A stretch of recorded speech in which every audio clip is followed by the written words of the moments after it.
Welcome to Empowered. I'm Elizabeth Namofsky. Have you ever looked around and wondered if you really belong? That quiet voice that whispers, what if they find out I'm not good enough?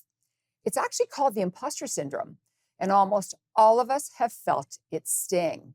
But what if we could silence that voice, take back our confidence, and steer our destiny with unapologetic power? Today, we'll discuss the struggles that too often go unspoken, from breaking free of negativity and learning how to handle the constant chorus of critics, to the exhaustion and overwhelm so many women face when the weight of everything is on their shoulders. Today, I'm joined by Sylvie Rodrigue, partner at Torys LLP and the lead of National Class Action Practice. She's the founder and managing partner of their Montreal office, and she's also the author of the book, Own It, Lessons Every Woman Should Know. We'll learn how to step boldly into the life we deserve. So, Sylvie, welcome to Empowered. Thank you so much for being here with me. Thank you, Elizabeth. I'm delighted to be here. I am as well. I enjoyed reading your book, and I felt a little simpatico with you as I was reading it, because a lot of the stuff that you were talking about, I had also gone through it as well. So this question always comes up on the show. We have all experienced the imposter syndrome. How can I stop feeling like an imposter? It's a very good question, and it's no coincidence that this is actually the first chapter of my book. It's something that I felt all my life, that I still feel today, and I think the first step is actually to acknowledge that it exists and to recognize the signs, because it will never completely disappear. You can learn to recognize it and manage it, but you sort of have to embrace it, really, to conquer it.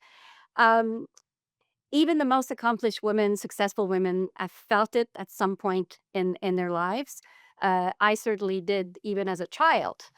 So for me, whenever I feel inadequate, undeserving, or a classic, which I'm sure many women have experienced, this, what do I do here? Why am I here? And in my case, and I talk about this in the book, I talk about my upbringing and how where you come from doesn't define you and doesn't dictate where you're going.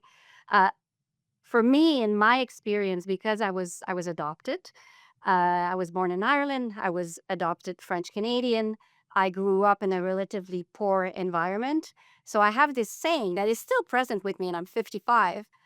The small town I grew up in is called Belleuil. And no matter what accomplishment I was facing, either my first time at the Supreme Court of Canada or when receiving an award, this little devil voice would go, this cannot happen to this little girl from Belleuil, constantly.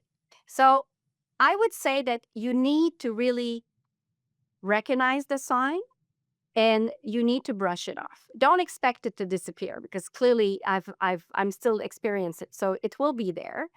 I find that other than recognize it, work ethic, and we'll talk a lot about work ethic today, Right. because I think it's almost a magic pill to all the lessons that I address in my book, for the 8 lessons that are covered in the book.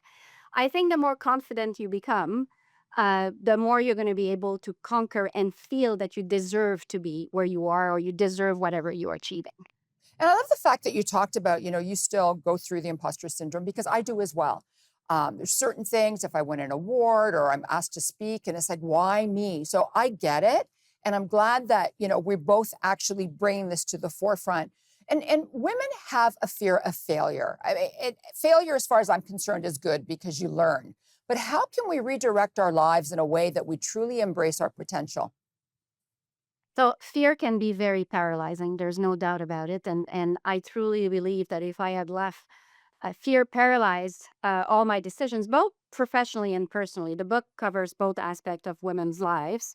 I would never have met my husband. I would not have had the great family life that I've had, and certainly not the career that I've had.